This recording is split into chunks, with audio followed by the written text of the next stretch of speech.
Bian pasti seneng iki. Wis ngidan ketek. Wes buatin bundel ketek nih Mbak Bian sih seneng. Hari ini perasaanku seneng banget Aku berhasil siapin bundel ketek pesanan dari Mbak Bian.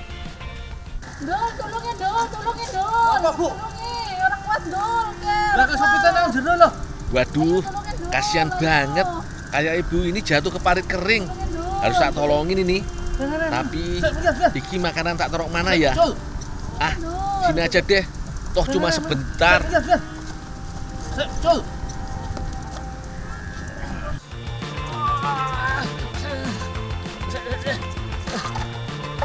Rantainya juga copot ini.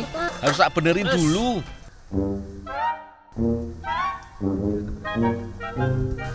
Waduh. Ngajar aja ngungsi. Ambiar, masakan buatanku diacak-acak ayam. Mesti ngomel-ngomel ini Mbak Bian. Laporan ke Mbak Bian dulu deh kalau gitu. Semoga nggak ngambek iki. Mbak Bian, buntilnya ketak anu, Mbak. Dekar-dekar pite, Mbak. Tapi Dul, aku kan pengen buntil. Lah iki mau sagaweke, Mbak, buntil ketaknya, Mbak. Tak dekar nang dalem dekar-dekar pite. Terus Lah ketaknya entah, Mbak. bikinin. Wah, butuh gawe ketak sikit berarti. Yo sak gawe ketak sikit, Mbak ya. Ya wes, tak bantuin. Yo, Mbak ya. Tak gawe ketak sikit. Bener kan dugaanku? Pasti ngambek. Mau untung malah jadi buntung. Apes.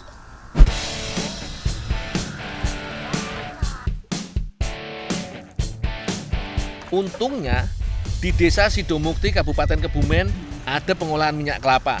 Nggak jauh dari tempatku. Karena masih pagi, pasti keteknya pun belum ada. Yowis, tak bantuin buat dulu kalau gitu. Angkut kelapanya dulu deh. Untuk membuat minyak kelapa, yang dibutuhkan adalah kelapa yang sudah tua. Sama seperti kelapa untuk membuat santan. Karena di Jawa sendiri kesulitan stok kelapa tua, maka di tempat milik Pak Eno ini mengambil kelapa dari Indonesia bagian timur. Pak, kelapanya udah tak turunin semua. Apalagi yang bisa tak bantu, Pak? Iya, tolong dulu bantuin ini nyikel kelapa yang ini ya. Oh, ya, Pak. Di UKM minyak kelapa milik Pak Eko ini, semua kelapa ini tidak ada yang terbuang. Ketika memotong kelapa, harus sesuai potongannya. Karena nanti, batoknya pun sudah dipesan orang untuk dijadikan kerajinan tangan. Bahkan katanya, kerajinan tangannya sudah sampai negara Korea loh. Jos gandos toh. Air kelapa tuanya sudah dipesan juga sebagai bahan pembuatan nata de coco. Untuk batok kelapa yang tidak bagus, bisa dijadikan arang. Dan untuk kelapa yang kurang bagus, bisa dijadikan kopra. Wah, bener-bener gak ada yang kebuang ya dari kelapa ini. Banyak manfaatnya. Untuk minyak kelapa, daging kelapa lah yang akan kita olah. Dul, Ya, Pak. tolong dicuci ya, di bawah sana diparut ya. Oh, ya, Pak.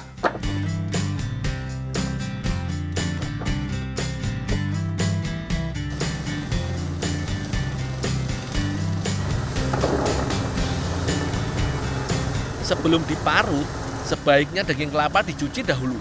Pakai air mengalir ya, supaya benar-benar bersih. Setelah itu, kelapa tinggal diparut dan diperas, sehingga yang tersisa hanya santan kelapanya aja.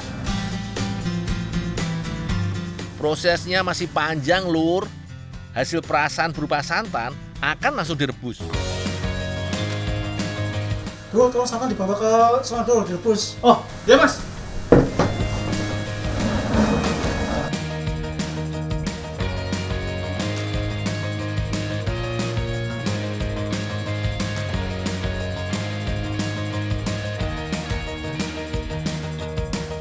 Saat melakukan perebusan santan, diperlukan waktu hingga 2 jam lamanya loh.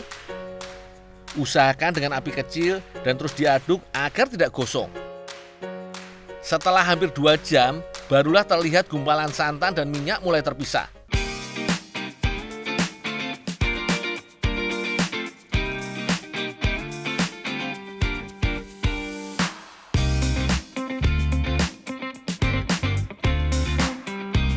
Agar lebih maksimal memisahkan antara minyak dengan santan, menggunakan alat pres semi tradisional, yaitu dengan alat bantu dongkrak. Dibutuhkan waktu semalam sampai minyak benar-benar terpisah dari ketek.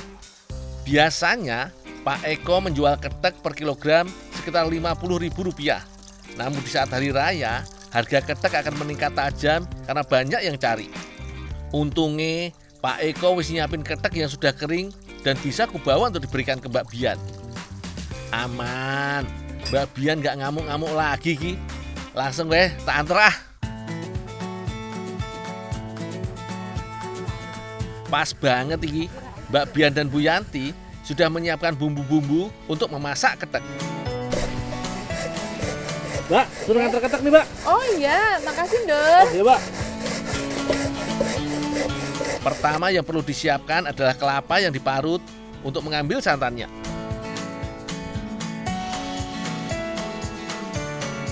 Setelah itu, baru ketek yang sudah kering diparut juga.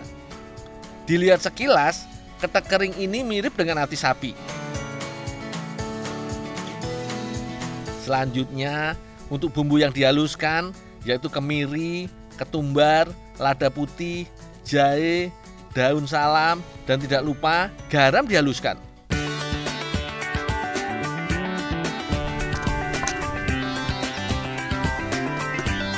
Setelah halus, masukkan bawang putih, bawang merah, bawang daun, dan rawit.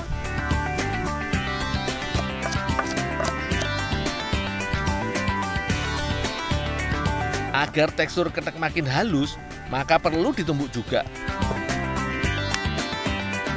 Tambahkan sedikit kapur sirih untuk menghilangkan bau asam pada ketek.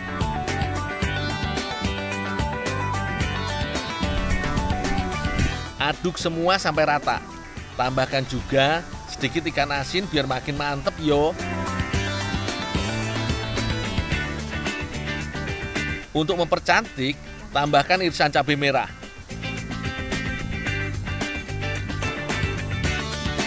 Buntil aslinya sebenarnya pakai daun talas, namun di sini menggunakan daun pepaya. Jika biasanya isian buntil parutan kelapa, kali ini dibuat dengan ketek. Beri isian di tengah dan gulung sampai semuanya tertutup.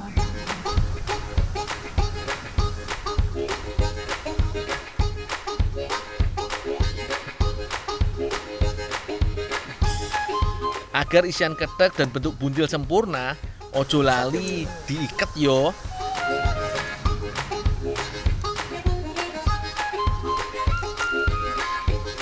Untuk kuahnya, siapkan lada, ketumbar, garam, kunyit, bawang merah, bawang putih, cabai, jahe, dan kemiri. Ojo lali yo santene agar makin gurih.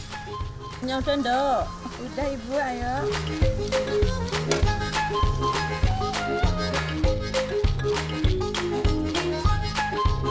Ibu, ini santannya ya. Makasih ya, Ndok. Bumbu yang sudah dihaluskan langsung ditumis. Untuk tambahannya, daun salam, lengkuas, dan serai. Tumis bumbu hingga harum, masukkan santan, dan berikan sedikit gula merah.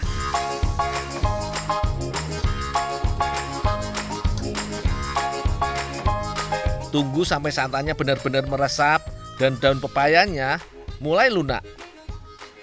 Nah, buntil siap disantap. Ayo, siapa yang langsung bunyi perutnya nih lihat buntil ketek ini? Tampilannya apik juga toh, lain dari buntil biasa nih.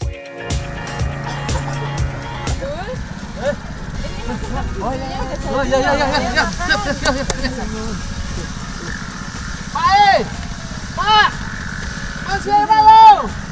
Yuk! Ayo toh!